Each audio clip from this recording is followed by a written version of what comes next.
I never thought the child I raised, the girl I sacrificed everything for, would one day stand in front of me and say the words that cut deeper than any knife. Either serve my husband or leave. I didn't argue. I didn't cry. I didn't even raise my voice. I simply smiled, walked to my room, pulled out a small suitcase, and quietly packed my things. No one stopped me. No one asked me to stay. The sound of that front door closing behind me was the loudest silence I'd ever heard. As I walked away, memories of sleepless nights nursing her fevers, the birthdays I worked double shifts to afford, the promises I made to always protect her, they all flashed before me. But in that moment, I realized my daughter had made her choice, and so I made mine. What she didn't know, what her husband didn't see, was that sometimes silence is the most powerful answer. I thought I was walking away for good, but life has a way of turning tables. Because just 7 days later, in the middle of the night, my phone lit up with 22 missed calls, and that is where the real story begins. I always believed that the sacrifices a mother makes for her child would be remembered, even if not spoken about every day. I carried that belief like a shield through years of struggle. When the bills piled up, when I skipped meals so my daughter could eat, when I worked double shifts at the diner just to buy her the dress she wanted for prom. I thought love and sacrifice were permanent investments. But looking back now, I realize they can be forgotten quicker than you could ever imagine. Life before the ultimatum was hard, yes, but it was ours. It was me and my daughter against the world. I remember walking her to school in the rain with a plastic bag over her backpack so her books wouldn't get wet. I remember stitching her torn shoes by hand because I couldn't afford a new pair.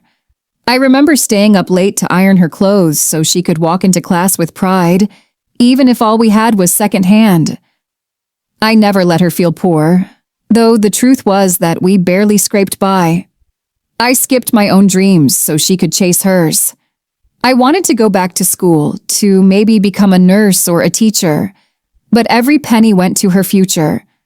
I told myself, one day she'll understand. One day she'll know what this cost me. And in some ways she did, at least until he came into the picture. The first time I met her husband, I felt something shift. He was polite on the surface, sure, but there was something sharp behind his smile. You know the kind, like someone who measures people not by who they are, but by what they can offer him. He shook my hand with too much firmness, looked around my modest house as though it offended him. My daughter was glowing, clinging to his arm, desperate for me to approve. I tried. I wanted to. After all, she was in love, and isn't that what mothers want? But there were small things, little cracks, that showed themselves early. He spoke over her at dinner. He corrected her stories as if her words weren't worth finishing. When she laughed too loudly, he placed a hand on her arm and whispered for her to calm down. She laughed it off, but I noticed the light in her eyes dimming just a little every time he did it. When they got married, the shift in her behavior came faster than I was ready for. She stopped calling me just to chat. Visits became shorter, conversations more guarded. She once told me, in a hushed voice, "He doesn't really like when I talk to you too much." I laughed nervously, hoping she was joking, but the look in her eyes told me she wasn't. Soon, I wasn't just her mother. I was a visitor in her life, an outsider. Then came the move, the day she and her husband bought a house. They wanted me to come live with them at first, or at least that's how she presented it. She said, "Mom, you've done so much for me. You shouldn't have to live alone. Come stay with us. It'll be easier for everyone." I thought it was an act of kindness. I thought maybe I would finally be able to rest after decades of labor. I imagined mornings making pancakes for my daughter, evenings watching TV together, the comfort of family. But I was wrong. From the first week in their home, I could feel the tension simmering beneath the surface. He didn't like the way I folded the towels.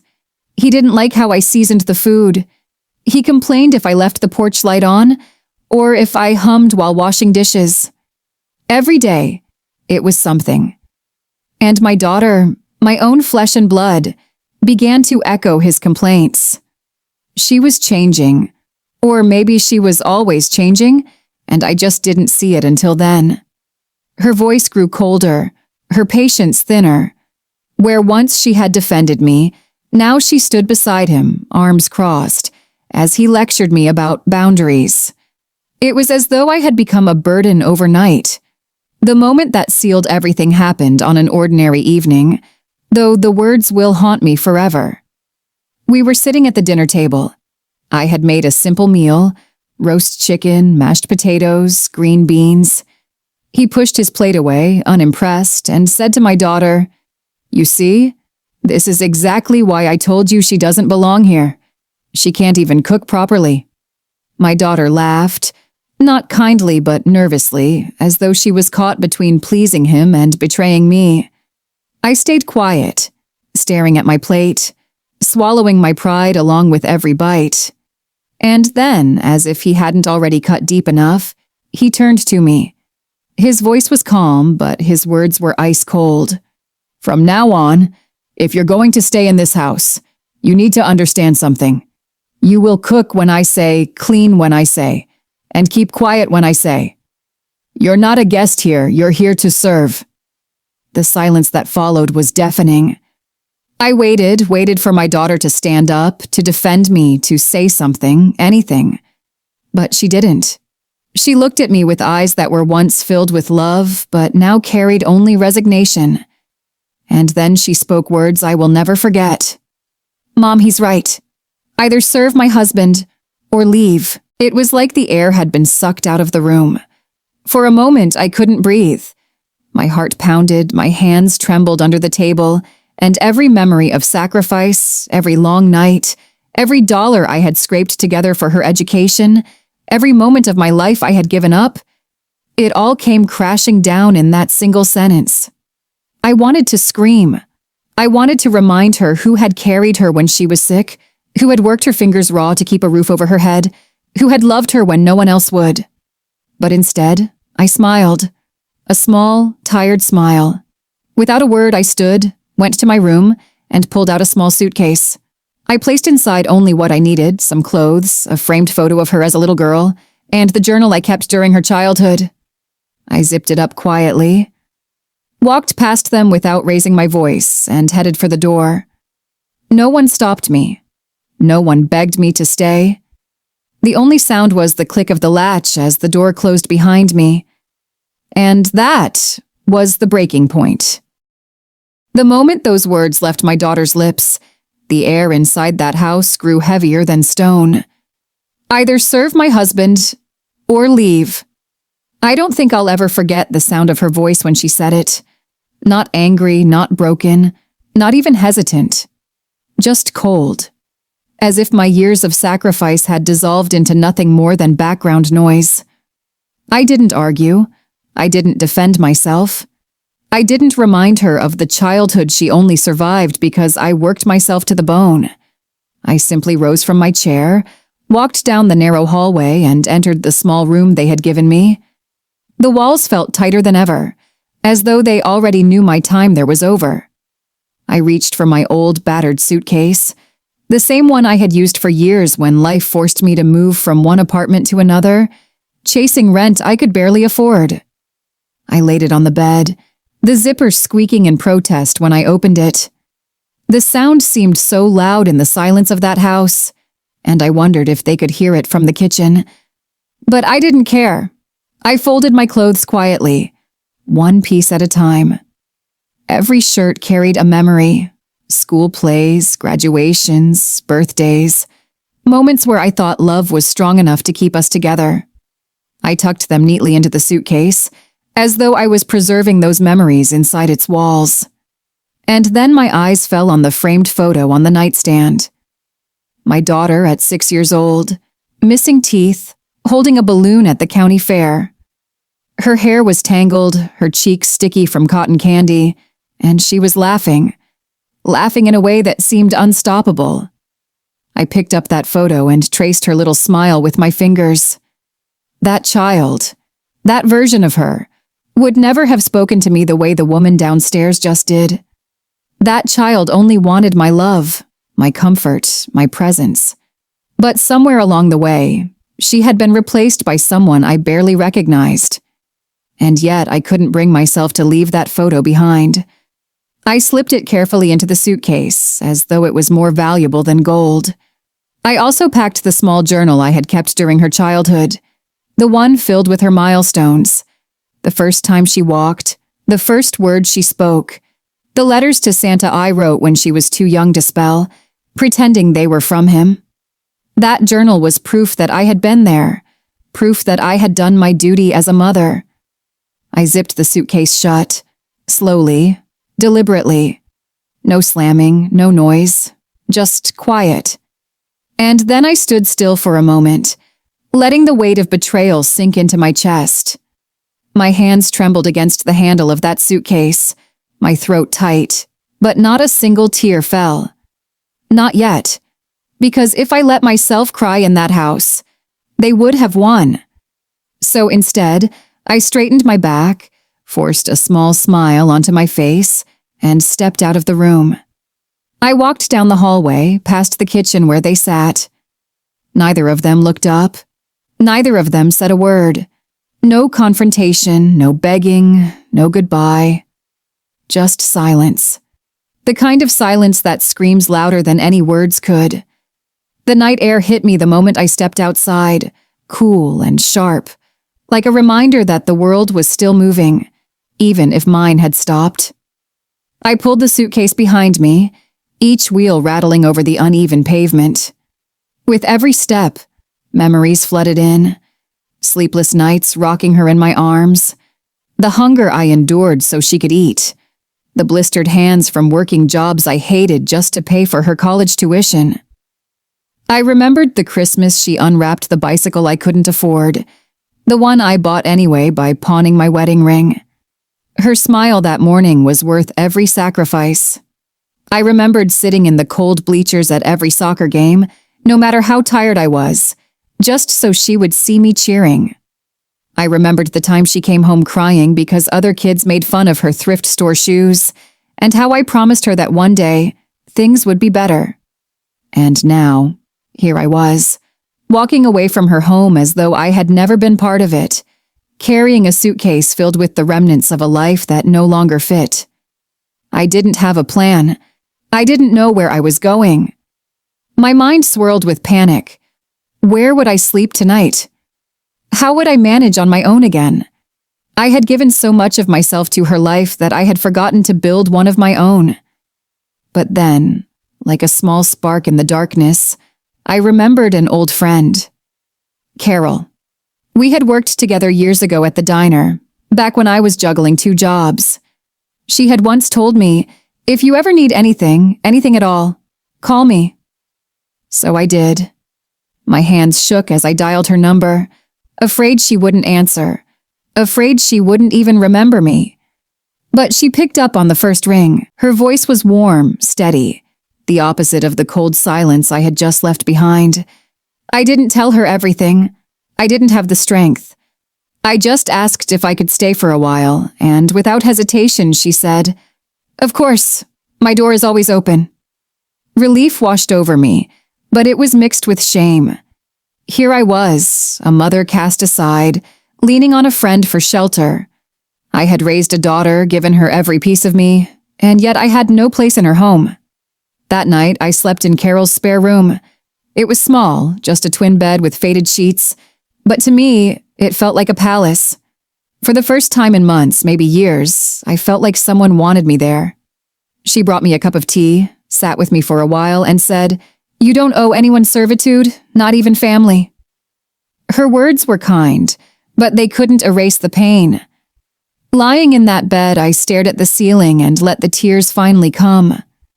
They poured out of me like a flood, tears of heartbreak, of betrayal, of exhaustion. I muffled my sobs into the pillow, afraid Carol might hear, but I couldn't stop.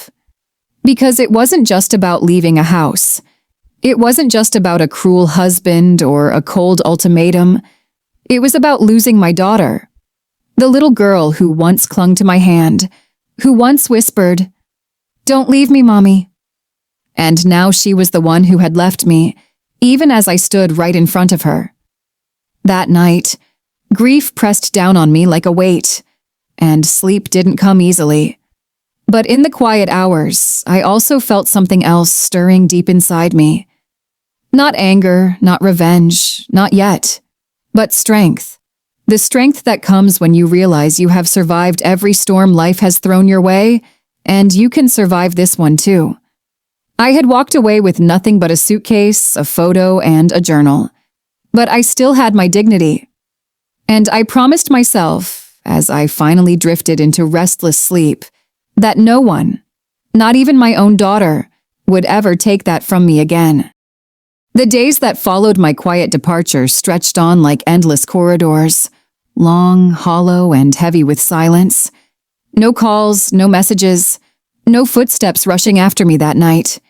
And strangely, I think they expected me to break first. I could almost picture them in that big house, waiting for the phone to ring, waiting for me to call with a trembling voice and say, "I'm sorry, please let me come back, please let me serve." But that call never came.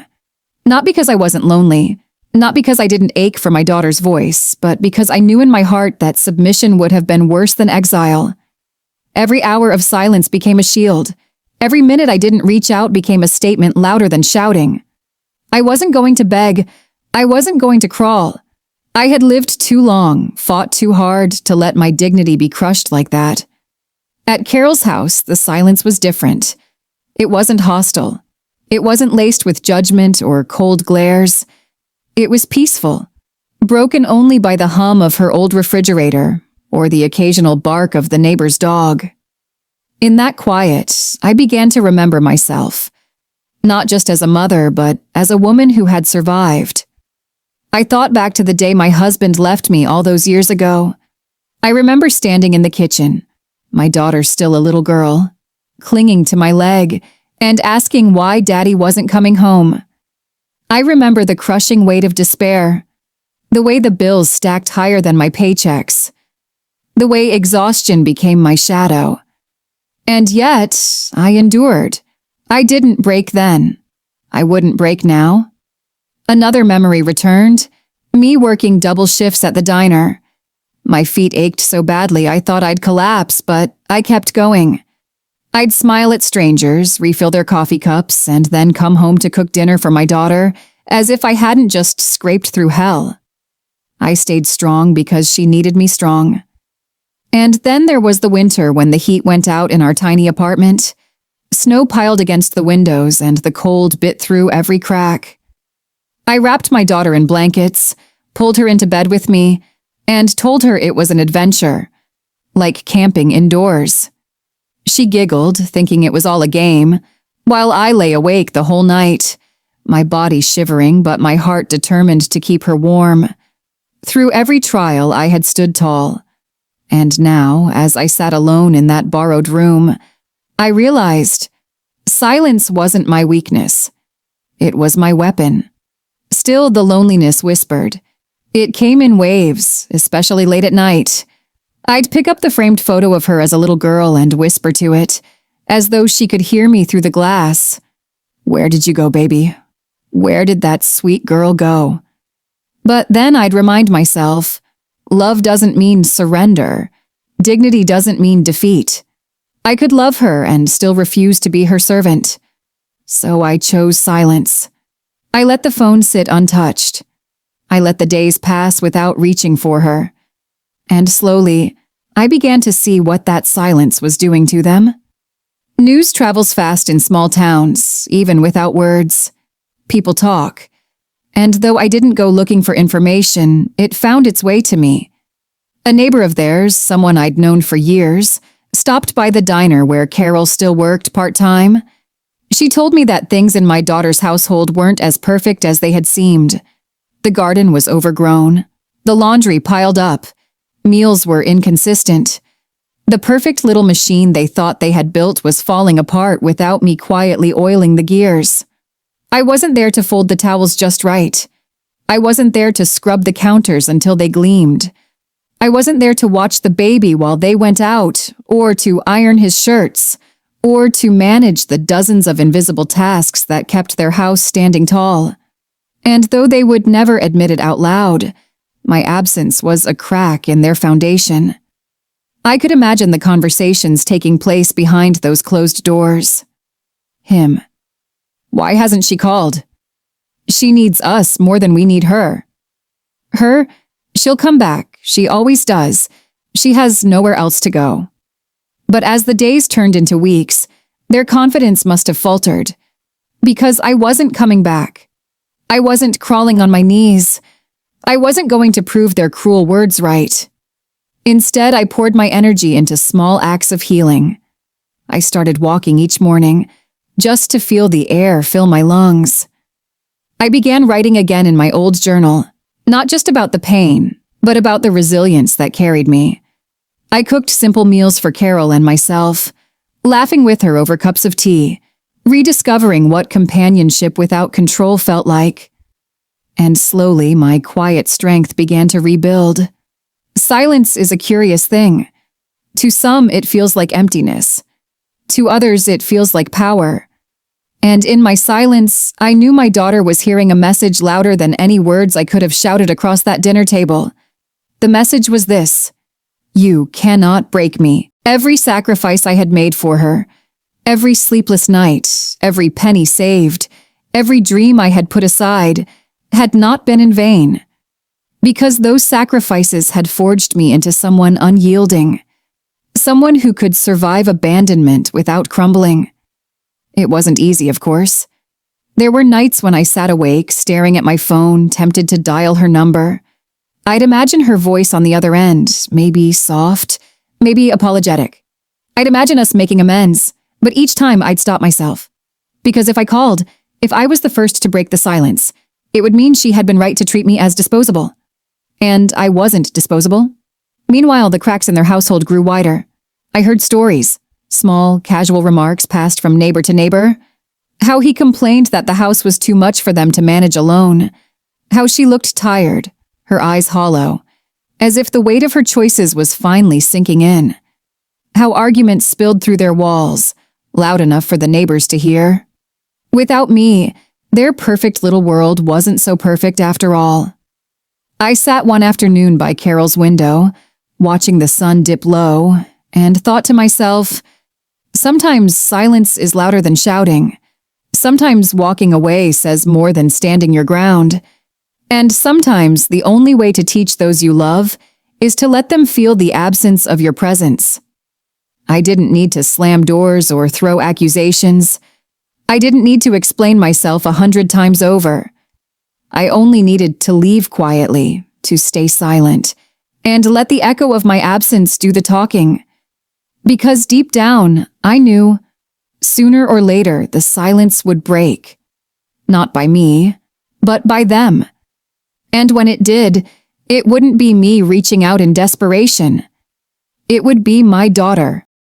Silence has a way of carrying secrets to the surface. You don't go looking for them. They find you.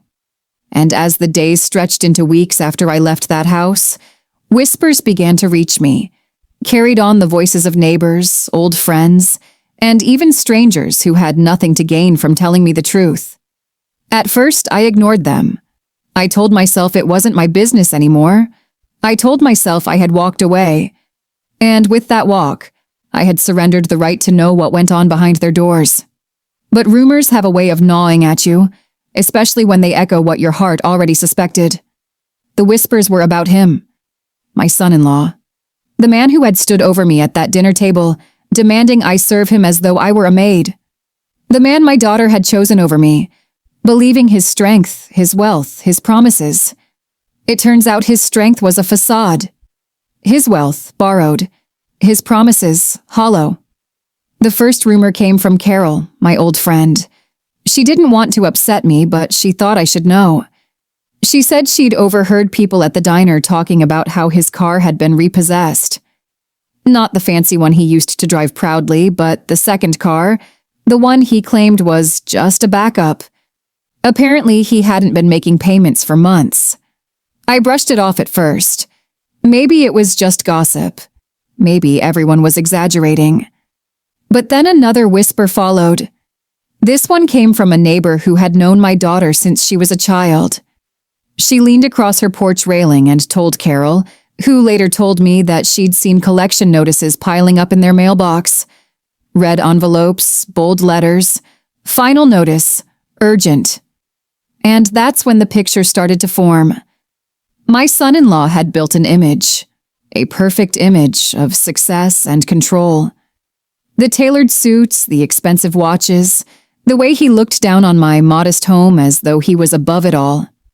But behind the curtain, the truth was leaking out. He was drowning in debt.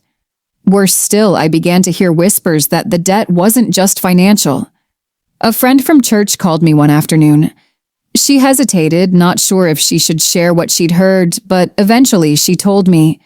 She'd seen him late at night at the local bar. Not once, not twice, but often. And he wasn't alone. Women who weren't my daughter clung to his arm, laughing, drinking, while he whispered into their ears as though he had no family waiting at home. The image of my daughter, alone in that big house, working tirelessly to keep it together while he spent his nights in the arms of strangers, made my heart ache. She had chosen him over me, and this was the man she had chosen. But still, I said nothing. I didn't run to her door screaming, "I told you so!" I didn't confront him, didn't expose him, didn't demand justice. I stayed silent, because I knew the truth has a way of revealing itself, even without a mother's hand to push it forward. Weeks later, another piece of the puzzle came to me. A former co-worker of his came into the diner where Carol still worked. Over coffee, he confessed to her that my son-in-law had been fired months earlier, not for downsizing, not for company cuts, but for dishonesty, falsifying reports, misusing company funds. That was the man who had called me worthless, who had demanded my obedience. And now he had no job, no steady income, just debts, lies, and arrogance. The whispers grew louder, no longer whispers but stories repeated in hushed tones across town. Everyone seemed to know his downfall was inevitable, everyone except my daughter. I wondered how long it would take for her to see it. How long before she realized that the man she defended, the man she sacrificed me for, was nothing but smoke and mirrors? How long before she understood the cost of choosing him over me? I imagined her in that house, the bills piling high, the creditors calling. I imagined her begging him for answers, and him snapping back with the same sharpness he had once used on me. I imagined her defending him less and questioning him more. The cracks in their marriage were widening, and all the while I stayed silent. It wasn't easy. There were nights when I wanted to rush to her, to hold her in my arms and shield her from the mess she had walked into. The mother in me still wanted to protect her, even from herself. But I resisted, because I knew, if I returned too soon, if I stepped in to clean up the mess, she would never learn. And this was a lesson she needed to learn. Karma is a patient teacher. It doesn't shout. It doesn't hurry.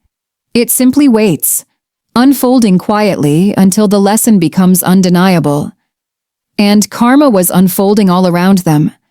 The glamorous life they flaunted, the dinners, the shopping, the parties, was crumbling. Friends stopped visiting.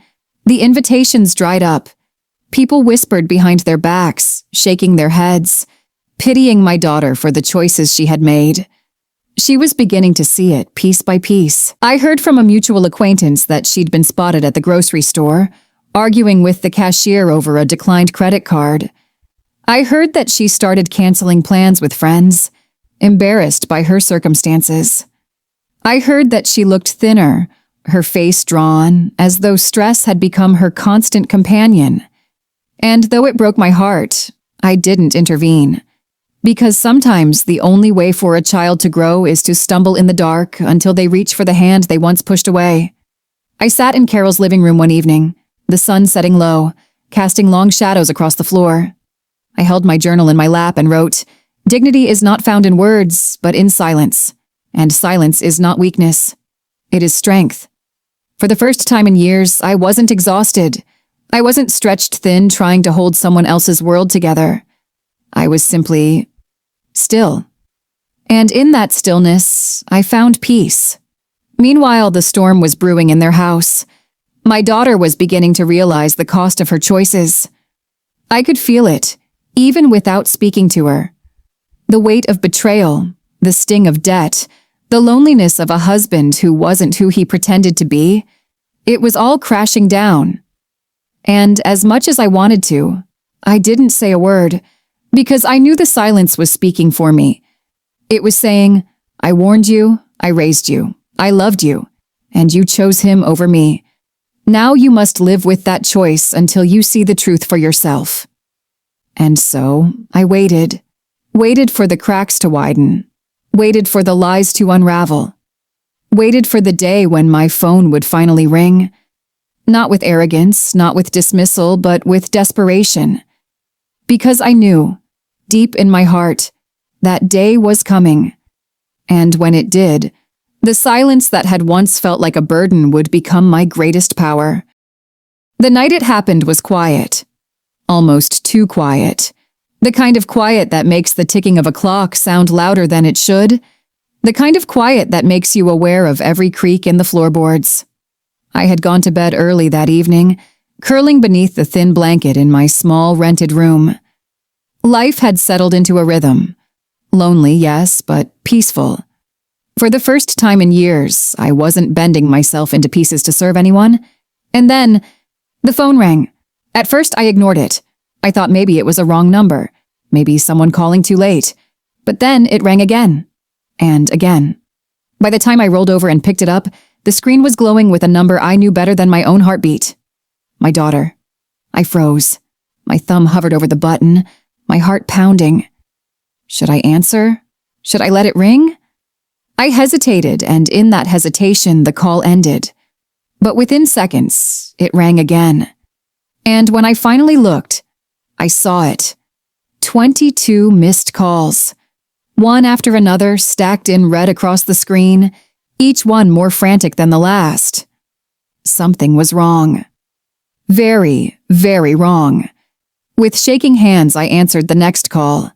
The voice on the other end was not the confident, stubborn daughter who had once stood in front of me and demanded that I serve her husband or leave. No. This voice was broken. It was panicked. It was soaked with tears. Mom, please, I need you. Those 4 words hit me harder than any ultimatum ever could. Between sobs, she poured it out. The life she had built with him was unraveling faster than she could hold it together. The creditors were circling, calling day and night. The house payments were overdue. And her perfect husband, the man she defended, the man she chose over me, had revealed his true face. She had discovered everything. The lies, the debts, the affairs. She told me she had walked into their bedroom earlier that night and found his phone unlocked on the nightstand. Messages from other women. Hotel reservations. Promises whispered to strangers that he never kept to her. And when she confronted him, he didn't apologize. He didn't beg. He didn't even flinch. Instead, he turned it back on her, blaming her for being too controlling, too demanding. Not enough. Words that sliced her heart open the way his arrogance once sliced mine. She said he left. Just like that. Walked out the door, got into his car, and drove away, leaving her standing in the doorway with tears running down her face and unpaid bills stacked on the counter. And in that moment of betrayal, in that moment of raw truth, she finally saw it. She saw what I had seen all along. That man never wanted a partner. He wanted control. He wanted to play the role of a king while everyone else served him like peasants. And when the weight of his lies became too heavy, he didn't face them. He ran. Mom, she whispered through the phone, her voice shaking. I was wrong. About him. About everything. I thought he was strong. I thought he was the one who could give me the life I dreamed of. But it was you. It was always you who sacrificed, who worked, who gave. And I threw you away. I closed my eyes, letting her words sink in. For months, I had dreamed of this moment, not because I wanted to see her hurt, but because I wanted her to finally understand, to finally see the truth. And now here she was, broken, desperate, begging for the mother she had cast aside. The clock beside my bed glowed 2 a.m. Her sobs filled the silence between us. "Please," she begged. "I don't know what to do. I can't do this alone. I need you, Mom. Please. Come home." My heart ached. Every part of me wanted to rush to her side, to hold her the way I did when she was little, to tell her that everything would be all right. But another part of me remembered the suitcase I packed in silence. The nights I cried alone in that small rented room. The dignity I fought to preserve when she chose him over me. This wasn't about revenge. It wasn't about punishment. It was about truth. And the truth was clear. She had to feel the weight of her choices before she could rebuild. So I didn't rush. I didn't shout. I simply said, in the calmest voice I could muster, "I hear you. I'm here. But you need to think carefully about what you want, because going back to the way things were is not an option." Her sobs grew louder. She begged again. "Mom, please. I'll do anything. I just need you." And in that moment, I realized something profound. The power had shifted. For years, I was the one begging, for respect, for gratitude, for love. And now, she was the one reaching out, desperate for the mother she had cast aside. The silence I had kept all this time, it had spoken louder than any words ever could. The next morning, I stood at her doorstep. She opened the door, her face pale, her eyes swollen from crying. The house that once looked like a palace now felt empty, hollow, stripped of its shine. And for the first time in months, she threw her arms around me, holding on as though letting go would mean drowning. She whispered into my shoulder, "I'm sorry. I'm so sorry." I held her, not saying much, because forgiveness isn't in words. It's in actions, in time, in rebuilding trust brick by brick. But in that embrace, I felt something shift. The daughter who once chose him over me was gone. And in her place was a woman, broken but humbled, finally ready to see the truth. As for him, the last I heard, he ran farther than anyone expected. Skipped town, left debts unpaid, left promises shattered. But karma doesn't forget. And someday he'll face the storm he created. And me? I didn't return as a servant. I didn't return as a woman who would bow to her daughter's husband. I returned as a mother, strong, steady, and silent no more. And as I stood there in that broken home, my daughter clinging to me as though I were her lifeline, I realized something I had always known but had nearly forgotten. In the end, dignity outlasts deceit. Silence outlasts arrogance. And a mother's love, tested, betrayed, battered, can outlast everything. Even 22 missed calls. Sometimes silence is stronger than any words. For months, I said nothing. I didn't fight, I didn't argue, I didn't demand to be heard. I simply walked away, with my dignity intact and my heart bruised, but not broken. And in that silence, the truth spoke louder than I ever could. I learned something through it all. Love doesn't mean surrendering your worth. Respect doesn't come from serving. It comes from standing tall, even when it means standing alone. Yes, I am her mother, and yes, my love for her is unconditional. But unconditional love is not blind. It carries wisdom. It teaches hard lessons. And sometimes the most powerful lesson a mother can give her child is to let them fall, so they can finally learn how to rise. In the end, she thought I was gone forever. She thought my silence meant defeat. But what she never knew is that I was always one step ahead. Always watching, always waiting. Not out of bitterness, but out of strength. Because a mother may be silent, but she is never truly gone. And when the storm cleared, she found me right where I had always been, strong, steady, and unbroken.